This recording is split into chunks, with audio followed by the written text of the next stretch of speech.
ప్రకాష్ నుంచి తప్పించుకొని కనక మహాలక్ష్మి విహారీ ఆఫీస్కి వస్తుంది. ఇక విహారీ ఆఫీస్లో జరుగుతున్న ఇన్కమ్ ట్యాక్స్ రైడ్ చూసి కనక మహాలక్ష్మి దాచిపెట్టిన ఫైల్స్ అన్నీ కూడా తీసుకొచ్చి విహారీకి ఇస్తుంది. ఇక విహారీ చాలా సంతోషపడుతూ ఉంటాడు.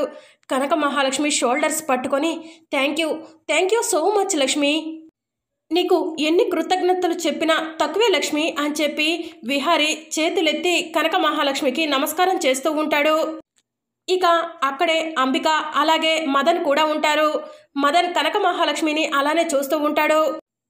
ఇక దామోదర్ వాళ్ళు కూడా విహారీ ఆఫీస్కి వస్తారు.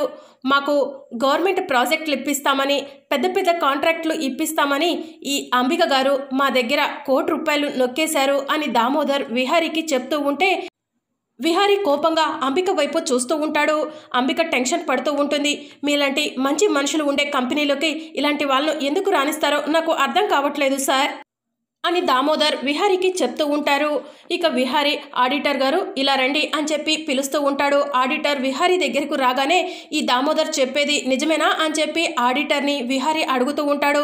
ఇక ఆడిటర్ ఫైల్స్ తీసుకొచ్చి చెక్ చేస్తూ ఉంటే అంబిక ఆ ఫైల్ని తీసుకొని విసిరి కొడుతుంది. మరి అప్కమింగ్ ఎపిసోడ్లో ఏం జరగనుందో తెలుసుకోవాలనుకుంటున్నారా? అయితే ఛానల్ను సబ్స్క్రైబ్ చేసుకొని సపోర్ట్ చేయడం మర్చిపోకండి. Thank you for watching.